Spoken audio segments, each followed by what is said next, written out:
Direction à présent le Bénin, dont les eaux sont envahies par la jacinthe d'eau, une plante aquatique flottante qui se développe à vitesse vertigineuse. Deux jeunes entrepreneurs ont eu l'idée de transformer la jacinthe d'eau en fibre dépolluante. C'est notre rendez-vous Ginov avec Marc de Chalvon et Antoine Husser.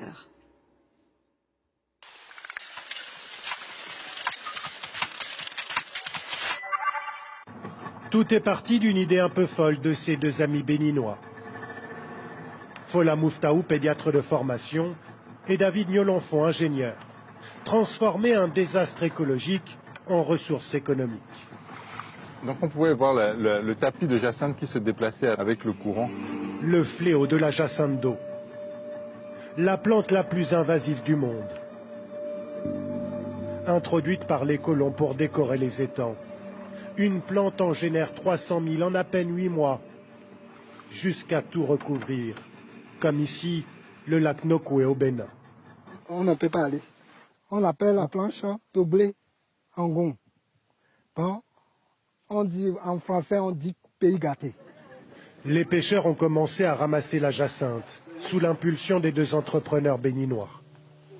Mais là, c'est la collecte dans la zone des Agégués.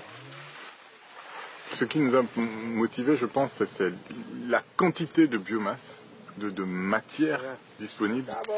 Un changement de perspective radical pour les habitants des Agégués. La pêche ne rapporte plus rien, donc on s'est mis à faire ça. Et ça nettoie le lac en plus. Mais encore fallait-il faire quelque chose de toute cette matière première. La jacinthe d'eau est d'abord séchée ici, sur le site de production, avant d'être transformée. Dans cette machine, fabriquée par les deux entrepreneurs, la plante séchée est découpée d'une manière très précise pour ne pas abîmer la fibre. Et voici à quoi sert la jacinthe, une fois fragmentée. Placée sur une plaque d'huile de vidange. Ouais, bien, je pense que ça a durci complètement. Donc regarde. En quelques secondes, elle nettoie la surface de l'eau. Pour 1 gramme de fibres, on peut absorber entre 6 et 10 grammes d'hydrocarbures, d'huile de vidange.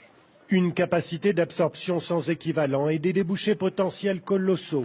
Industrie pétrolière, garage, usine. Les deux hommes ont pensé à tout, jusqu'à le proposer sous différents aspects.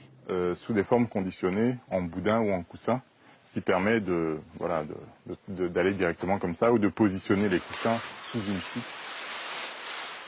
Techniquement, donc, tout est au point. Le site est en capacité de fabriquer jusqu'à 3 tonnes de fibres de jacinthe par jour. Reste maintenant à vendre le produit. Et là aussi, le projet se veut très ambitieux.